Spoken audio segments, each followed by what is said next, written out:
Perhaps you've heard that you can now sell your photographs online as limited edition art with something called NFTs. We are moving into an exciting time of the future of art, but this also means that the process involves some complicated elements. Now in this video, what I'm going to do is I'm going to teach you how to create and sell your very first piece of NFT art. And I'm going to do this in 10 steps. Now, unfortunately, honestly, it's not as easy as picking a photo, slapping a price tag on it. It involves cryptocurrency, crypto wallets, minting, gas fees. This isn't meant to intimidate you, but when you set up your first piece, it'll take some time and effort. And so I want to give you an overview of the process. But as a warning, you definitely need to do more research because based on what platforms you choose and when you decide to sell your piece, there's going to be slightly different approaches. It's a lot to think about. So what we're going to do is start at the beginning.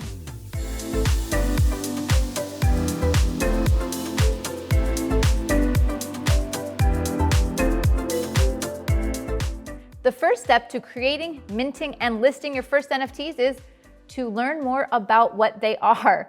You think I'm joking, but there are a lot of photographers and artists that are hearing the hype about this being a quick way to make money, so they dive in. But as with anything, you're going to want to do your research. And I'd suggest, of course, that you begin by watching my first video in this series. It's listed in the description below. And in it, I explain in detail how NFTs create digital scarcity, how they act like certificates of authenticity. I take you through the essentials of the lingo and like what the heck NFTs are. And of course, what they mean to art and photographers.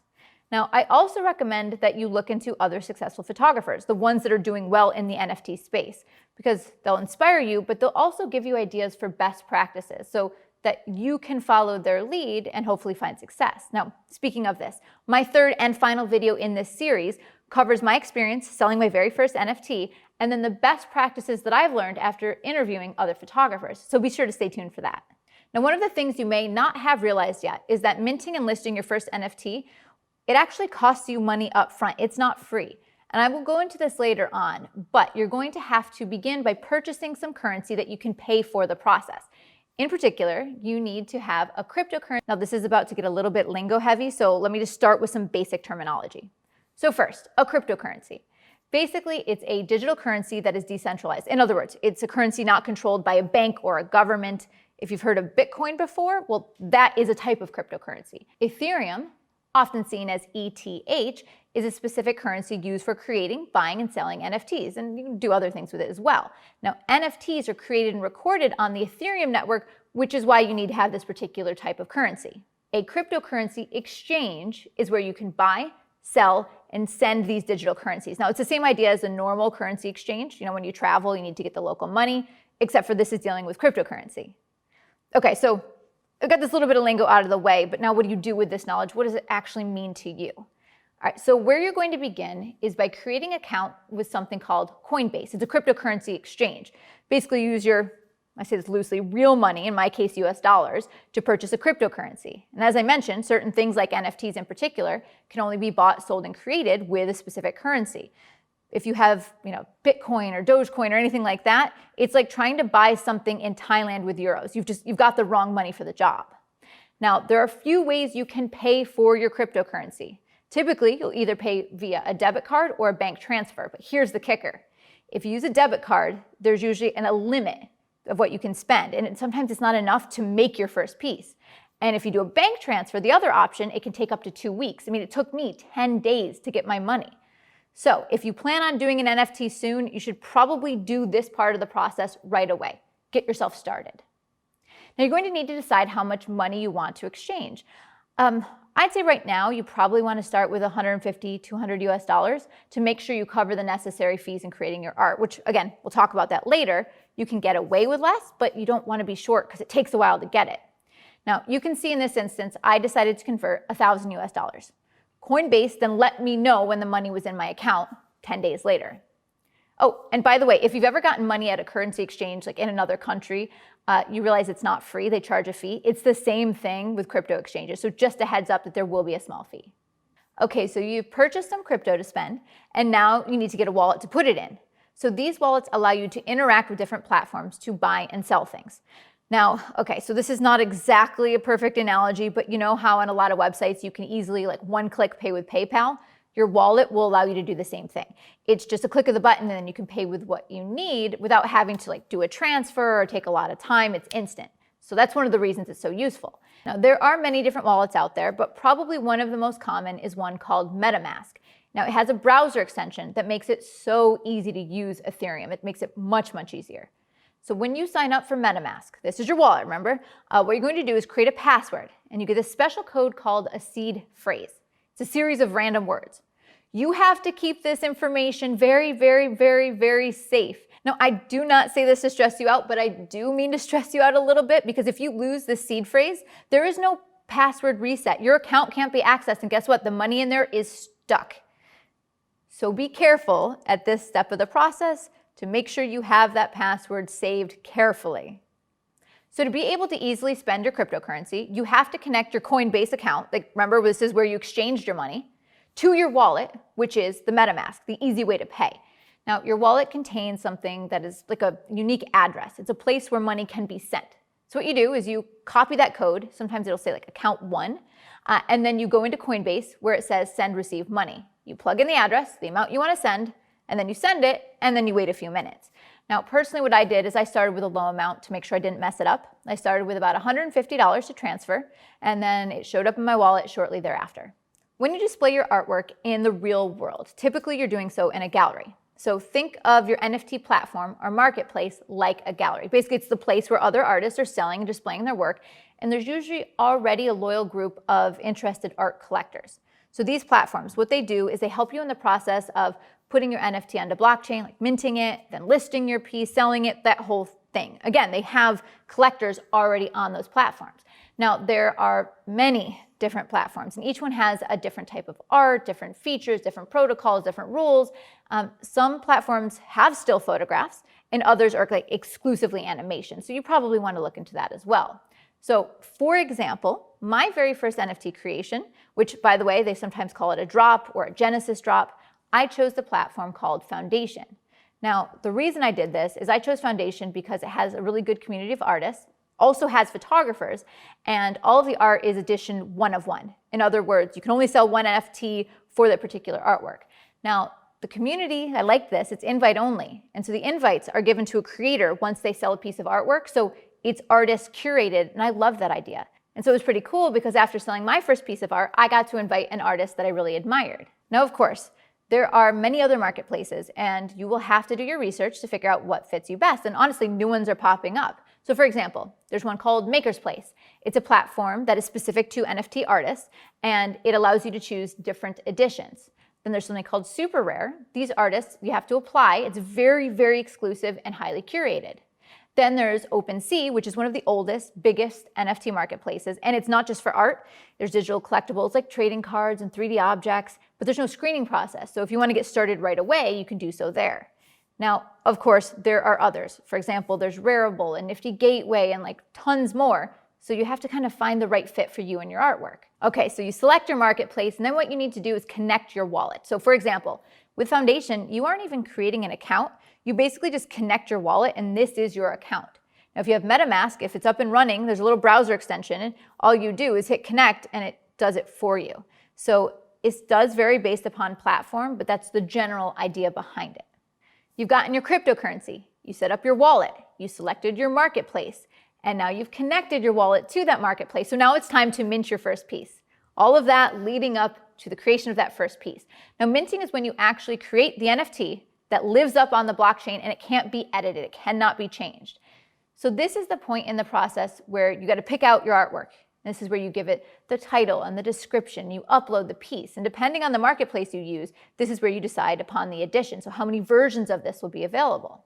Now, you're going to want to double and triple check to make sure you don't have any spelling errors or mistakes, because once the piece is minted, it can't be changed.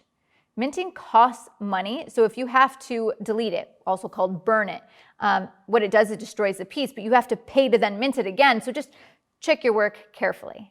Now, as you're going through the minting process, you do have to upload your file, but to clarify, you're not uploading the piece onto blockchain. That just takes up way too much information. So what you do is you upload your piece through this platform, and usually they go to something called IPFS, which really cutely stands for Interplanetary File System. And basically it's just a safe place to store your file, but the NFT, it's connected to that piece, but only the NFT goes up on the blockchain. So You've double checked everything. Now you hit mint NFT and then you're prompted to sign your NFT on MetaMask, like signing a piece of artwork. It's like authenticating that it is yours. Now the words and buttons, they may vary based on the platform, but the idea is the same. Okay, so here is where you have to start paying money. This is where your first gas fee comes into place. A gas fee is basically a payment to cover the computing power needed to process your NFT up onto the blockchain. In other words, you're paying the people who are doing the work to make the system work. That's basically it. Fundamentally, these fees are not consistent because it depends on supply and demand, and there's certain times of day or times of week when it costs more or less money, so I can't tell you how much it costs. In some systems, you can actually say the most you want to pay for a gas fee, tell the system, and then it only processes it when it's in acceptable range. A few minutes after processing, your first NFT has been minted and is up on the blockchain. But now you need to list your piece for sale. Listing it is basically making it available for a sale or a live auction. Now this is where you determine things like your reserve price. In other words, the minimum that you're willing to sell your piece for. Depending on the platform, this could also be where you're deciding how much you want to receive for royalties on future sales of your images. But guess what? Unfortunately, when you list your piece, there is one more gas fee to pay. And again, gas fees can vary dramatically. Just to give you an example, at the time of recording this video, when I created my first NFT, each of my gas fees cost around $60 US. So it cost about 120 total US dollars, plus there's some currency exchange fees. So my upfront cost for one piece was $135. All right, so your piece is out there in the world, but it's time to let the world know about it. You need to promote your artwork, share it on social media, let your audience know, consider being more active on Twitter. Now, at the moment, it seems like the NFT collectors, they are most active on Twitter for sure. So this is where you should probably begin to network. Also, there's a lot of discussion groups on Clubhouse and with other collectors and artists. Furthermore, many NFT marketplaces, including Foundation, the one that I chose, they have their own Discord channels, which is fundamentally a group chat platform, has a lot of different content, but you can join the conversation with collectors and share your work and engage and network and create a general buzz. In my next video, I'm going to talk more about this and what I've learned so far about promoting your work. All right, it took a long time to get here, and now you're waiting for bids, your very first bid, and you're going to want to keep promoting your work and trying not to bite your fingernails off while like you're waiting for that first sale because it's so exciting but gives you anxiety, and some pieces can sell instantly and others, maybe they never sell. Now, in the end, it is a gamble to some extent, and you may have some pieces that you love that never finds the love of a collector. Or suddenly, 3 weeks later, it's been sitting there silent and it suddenly sells. My first piece, thankfully, it received its first bid in 20 minutes of listing the piece. And then it didn't receive another bid over the next 24-hour auction. So it's totally unpredictable, yet it was really uplifting to sell my first piece. All right, we're at the end. Your piece has finally sold. Your work, it caught someone's attention, and they bought the piece at or above the reserve price. As you can see here, I set my reserve price to 1 ETH, 1 ETH, and at the time it was about $1,600 of value. Now, when the piece is sold, the money is immediately transferred into my wallet minus a transaction fee from the platform. Now, what you can do is you can choose if you want to mint another piece, buy someone else's NFT, let the Ethereum sit there and hopefully gain value, or, of course, I can trade it back and turn it back into US dollars. There it is in 10 steps. So now you're ready to mint, sell, and make money from your first NFT. But before we wrap things up, I did want to encourage you to continue to do your own research. Don't just stop with this few-minute video. So first of all, in the futuristic world of NFTs, technology is constantly changing. And some of the elements in this video, it may shift around. For example, depending on advancements in tech and new platforms and new community standards, things will change. For example, I have even heard that there's some talk about dramatically reducing or eliminating gas fees. So in a few months, there could be a totally different step in this process or eliminating a few steps. You'll also need to do some research on the specific marketplace or platform that you choose, because there are so many different rules on additions and royalties and when gas fees are paid, all of that. All right, now, another thing I want to bring up is that there are some ethical elements to NFTs. People raise concerns about intellectual property, environmental concerns, equitability. And you might be like, wait, how does a digital thing have an impact on the environment? But all of this technology around NFTs, it takes a lot of energy. It's computers and processing, and it consumes energy. And in fact, some research suggests that the environmental impact could be pretty significant. So if this is important to you, you should do some research, figure out how you feel about it and how you feel your art is involved in the process. Last but not least, you are going to want to look into other development capabilities of NFTs. So for example, an artist can provide unlockable content that is only available to the owner of that piece. You could provide high-res files, contact for physical elements, access keys to other bonuses. Like, it's really cool to think about the possibilities, but this tech is always changing. So now you are equipped with the knowledge you need to create, mint, list, sell your first NFT, and so it's time to get started. But before you do, you want to check out the links in the description below because I have some useful resources for you, and you want to check out my current NFTs. And of course, if you need any new gear to make your NFTs, you know to check out Adorama.com. See you next time.